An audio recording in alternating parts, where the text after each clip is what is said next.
বর্তমানে বাংলা টেলিভিশনে টিআরপি যেন শেষ কথা, যার ফলে প্রতিনিয়ত টিআরপির জন্য বদলে যাচ্ছে আমাদের পছন্দের ধারাবাহিকের টাইম স্লট। এবার বিরাট বড় সিদ্ধান্ত নিয়ে বসল জি বাংলা কর্তৃপক্ষ। সেরা 5-এ থাকা মেগা ধারাবাহিকগুলির সাথেও এমনটা করা হলো। গতকাল থেকে আচমকাই বদলে গিয়েছে চেনা টাইম লাইন। এই তো কদিন আগেই পাল্টানো হয়েছিল কুসুম, বেশ করেছি, প্রেম করেছি এবং 7 পাকে বাঁধার সম্প্রচার সময়। এবার নাম এলো পরিণীতা, জোয়ার ভাটা এবং দাদামণির। হ্যাঁ, টিআরপিতে এগিয়ে থাকার পরেও বিশেষ পরিবর্তন করল চ্যানেল কর্তৃপক্ষ। গতকাল অর্থাৎ 27শে মার্চ থেকে 30 মিনিটের পরিবর্তে 45 মিনিট দেখা যাবে পরিণীতা।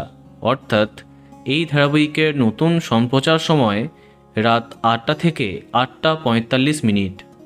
অন্যদিকে 8:30টার পরিবর্তে 8টা 45-এ আরম্ভ হবে জোয়ার ভাটা, যা চলবে 9:30 অবধি।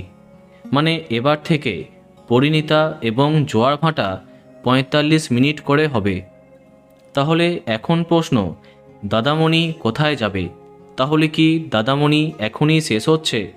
না, এবার থেকে একেবারে রাত 11টায় চলে যাচ্ছে এই মেগা।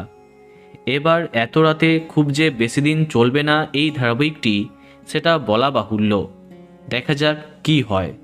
তো বন্ধুরা, এখন তোমার কি মন্তব্য কমেন্টে জানাতে পারো।